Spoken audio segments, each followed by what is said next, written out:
Bienvenue dans cette nouvelle édition du Non-Stop Info. Au sommaire de l'actualité à Madagascar, la Haute Cour constitutionnelle a tranché. Elle a rejeté la demande de destitution du président Erazo Rimampianine. Ce dernier conserve donc ses fonctions de chef de l'État. L'opposition ivoirienne redoute des fraudes électorales lors de la prochaine élection présidentielle. Elle exige la dissolution de la commission électorale indépendante qu'elle juge partielle. Et puis les femmes à l'honneur du 25e sommet de l'Union africaine. Les personnalités féminines les plus influentes du continent ont été récompensées en marge de ce rendez-vous. Les détails dans ce journal. Fin du suspense à Madagascar. La Haute Cour constitutionnelle a rejeté ce 13 juin la demande de destitution du président Erazo Rimampianine formulée par des députés frondeurs. Le chef de l'État malgache appelle désormais au calme et à l'unité nationale. Lise Elsie à Kizimana. La Haute Cour constitutionnelle malgache s'est prononcée samedi matin, 13 juin. La requête de destitution de l'actuel président Henri Radzaonari Mampianine a donc été rejetée et ce dernier a été confirmé dans sa fonction. Sur la procédure elle-même, la demande des requérants a été déclarée recevable, mais la requête rejetée comme non fondée, donc ce qui confirme le président dans ses options. Politiquement, cette crise institutionnelle a reflété le talon d'Achille de la présidence, Radzaonari Mampianine, à savoir l'absence initiale des membres du parti qui l'a emmené au pouvoir au sein de l'Assemblée nationale et la fragilité des alliances au sein de l'hémicycle. Une Assemblée nationale où règne un climat délétère entre corruption et manipulation politique, une situation qui n'est pas prête de changer à la suite de cette décision si les députés maintiennent leur projet de motion de censure contre le gouvernement. La Haute Cour constitutionnelle se prononce après un vote de défiance de 121 députés, une requête de déchéance qui a eu lieu le 26 mai dernier. Il reproche entre autres au président de ne pas respecter la laïcité. Le président malgache avait en effet confié à une institution religieuse le rôle de mener le processus de réconciliation nationale. Après ce rejet de la Haute Cour constitutionnelle, Henri Radzaonari Mampianine a appelé le peuple malgache à respecter l'état de droit et préserver l'unité nationale. La priorité aujourd'hui est de pouvoir maintenir les dates des prochaines élections communales prévues pour le 31 juillet. Après ça, peut-être d'autres décisions politiques seront prises, mais avant ça, le but c'est d'affronter ces élections en toute quiétude et de passer tranquillement les fêtes de l'indépendance, donc pour les 55 ans de l'indépendance. La Grande Île célèbre l'anniversaire de son indépendance le 26 juin. En attendant, les députés meneurs de la Fronde continuent les consultations pour faire suite au rejet de la Haute Cour constitutionnelle. La piste de nouveau dialogue avec le gouvernement est privilégiée. En Côte d'Ivoire, l'opposition réunie au sein de la coalition nationale pour le changement redoute des fraudes électorales et demande la dissolution pure et simple de la commission électorale indépendante. Des accusations balayées d'un revers de main par le parti au pouvoir, le PDCI RDA. Iparatinjai. En Côte d'Ivoire, la coalition nationale pour le changement critique l'organisation de l'élection présidentielle prévue en octobre 2015. L'opposition dénonce dans son ensemble un mode opératoire conçu et mis en œuvre de façon unilatérale par le pouvoir en place. Elle accuse le pouvoir de préparer des fraudes massives sur les listes électorales. Les conditions de préparation et d'organisation de l'élection présidentielle d'octobre font peser de graves menaces sur la paix sociale en Côte d'Ivoire.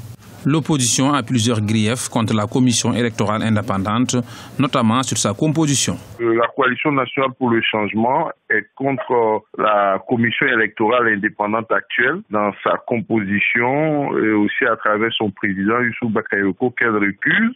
Elle souhaite que la commission soit recomposée pour qu'elle puisse en faire partie, alors qu'elle n'en fait pas partie, donc elle n'est pas d'accord avec tout ce qui se met en place, tout ce qui se déroule comme mode opératoire, et en même temps, elle incite ces militaires et les Ivoiriens à se faire recenser par rapport à la liste électorale. Donc il y a une sorte de confusion qu'il faudra peut-être clarifier. Pour le Parti démocratique de Côte d'Ivoire, les Ivoiriens attendent de l'opposition des propositions.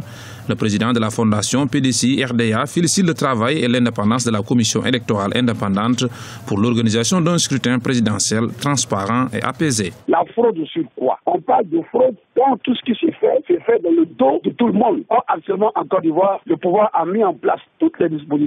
La CEI a pris toutes les dispositions pour que tout ce qui se fait peut être vérifié par les Ivoiriens, par les citoyens et de façon publique. La CEI a été constituée selon les accords des partis politiques. La révision de la liste électorale se fait actuellement. et elle est conforme à la loi ivoirienne. Les fichiers sont crédibles et vérifiables par tous les partis, par tous les citoyens. Le calendrier de travail de la CEI est un calendrier conforme à la constitution ivoirienne. La CEI, la commission électorale indépendante, a lancé le 1er juin l'opération de révision des listes électorales qui devrait s'achever le 30 juin 2015. Elle concerne quelques 3 millions de nouveaux électeurs. Dans l'actualité également, N'Djamena, la capitale tchadienne, a été la cible ce lundi d'un double attentat suicide ayant fait plus de 20 victimes. Les explosions ont eu lieu dans le secteur de la direction de la sécurité publique et du commissariat central, ainsi que près de l'école de police. Pour l'heure, l'attaque n'a pas été revendiquée, mais les soupçons des autorités se portent sur le groupe islamiste Boko Haram. Le 25e sommet des chefs d'État de l'Union africaine s'est clôturé ce lundi à Johannesburg, en Afrique du Sud.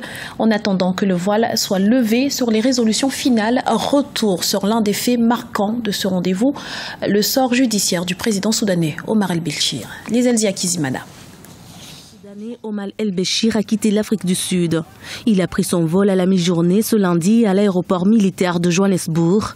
La Cour pénale internationale avait appelé les autorités sud-africaines à arrêter le président du Soudan qui était sur son territoire pour assister au 25e sommet de l'Union africaine. Il est recherché par la CPI pour crimes de guerre et crimes contre l'humanité dans le conflit au Darfour. Le conflit aurait fait plus de 300 000 morts selon les Nations Unies. Certaines voix diplomatiques se sont déjà élevées, comme celle de l'ambassadeur de l'Afrique du Sud aux Pays-Bas, pour critiquer le manque de clarté des exigences de la Cour pénale internationale. Pour la juridiction, la position est nette et tranchée.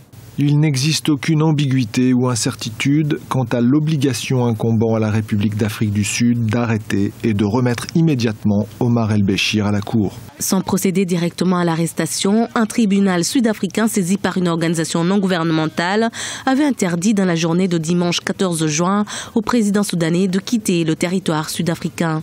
Le jugement stipulant que les autorités sud-africaines devraient empêcher le président Omar el-Béchir de quitter le pays jusqu'à ce qu'une décision soit rendue par cette cour. L'Afrique du Sud, membre de l'institution judiciaire, était en principe obligée de coopérer avec les jugements de la Cour pénale internationale. Que juristes, avocats et donc admis auprès de cette cour, je crois qu'il y a la nécessité pour les États africains de coopérer avec cette cour pour que son travail se termine dans la paix et dans la joie. Parce que si aujourd'hui les victimes voient M. Omar el-Béchir aller dans des pays sans être inquiétés, sans être poursuivis, je crois que c'est une manière pour ces pays qui ne réagissent pas face à la demande de la cour de le livrer. C'est une manière pour ces pays de mettre encore le couteau dans les plaies des victimes. Cette situation reste délicate au sein de l'Union africaine en matière de justice internationale. Beaucoup de pays représentés à l'Union africaine refusent de travailler avec la CPI, estimant qu'elle est nocible que les États africains. Rappelons que ce 25e sommet de l'Union africaine était placé sous le signe de l'autonomisation des femmes.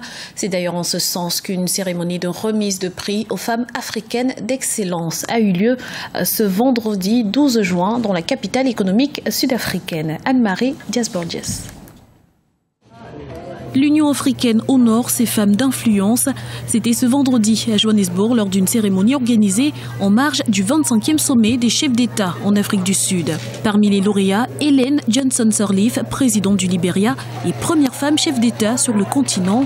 Nkosazana Dlamini Zuma, présidente de la Commission de l'Union africaine. Winnie Mandela, héroïne de la lutte anti-apartheid, et Joyce Banda, ancienne présidente du Malawi, des Living Legends, récompensée pour avoir inspiré d'autres générations. Beaucoup n'ont pas les moyens financiers d'aller à l'école, et si nos filles ne vont pas à l'école, alors elles se marieront très vite et deviendront aussitôt des mamans. Il est donc important pour nous de soutenir et de promouvoir le leadership féminin, parce que des femmes leaders sont les plus à même de se focaliser sur les problèmes de femmes.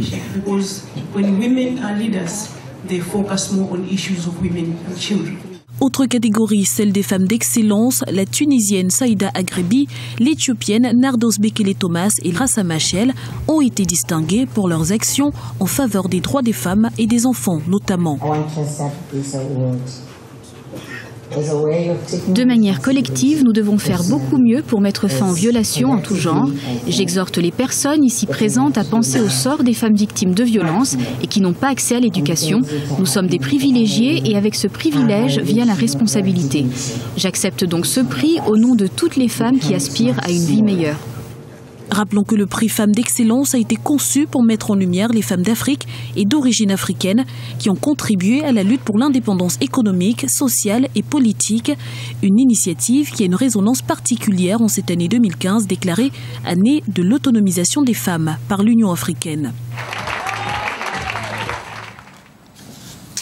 Ce journal a été réalisé par l'ensemble de la rédaction. Nous vous remercions pour votre fidélité. Retrouvez dans un instant une nouvelle édition de l'information sur Africa 24.